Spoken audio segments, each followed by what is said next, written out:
Deputetja e Partisë Demokratike Ina Zhupa nga Durrësi denoncoi një projekt sipas saj klientelistë që penalizon 1500 familje.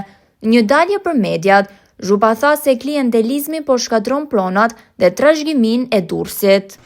Ndodhem në qytetin e Durrësit. Kam ardhur këtu për denoncuar projektin e famshëm TID për rihetëzimin dhe rikualifikimin urban të disa zonave të Durrësit. Në fakt është thjesht një projekt korruptiv dhe klientelist që nuk ka rëndësi për të mbrojtur trashëgiminë apo historinë e Durrësit, por për të krijuar hapësira të reja për interesa klienteliste. Këtu jemi në një rast tipik, në cilën mund gjykojnë vetë qytetarët që do ta ndjekin.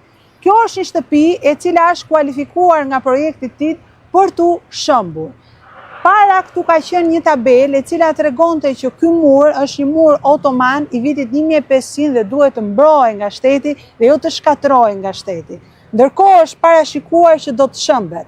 Dhe vetëm 5 hapa larg, ngjitur, po ndërtohet një pallat i ri në një zonë e cila ishte lulishte. Dhe ky pallat po ndërtohet me beton, me pilota në një zonë arkeologjike dhe shumë pranë shkollës së muzikës Jani Kukuzeli. Pse ndodh kjo gjë në Durrës? Sepse ky projekt, i cili është mbushur me pika të kuqe për shtëpi që duhet ju prishen durrsakëve të vjetër, atyre që janë banorët lokal të Durrësit, që kanë historinë dhe trashëgiminë e Durrësit edhe në memorien dhe në kujtesën e tyre, ka vetëm një qëllim. Ka qëllim të krijojë hapësira të reja publike për qëllime klienteliste. Pse do duhet të prishet një shtëpi e vjetër, që nga 1500 ku zotëria këtu është pronar, për të ndërtuar një pallat i ri në një vend të një lulishte.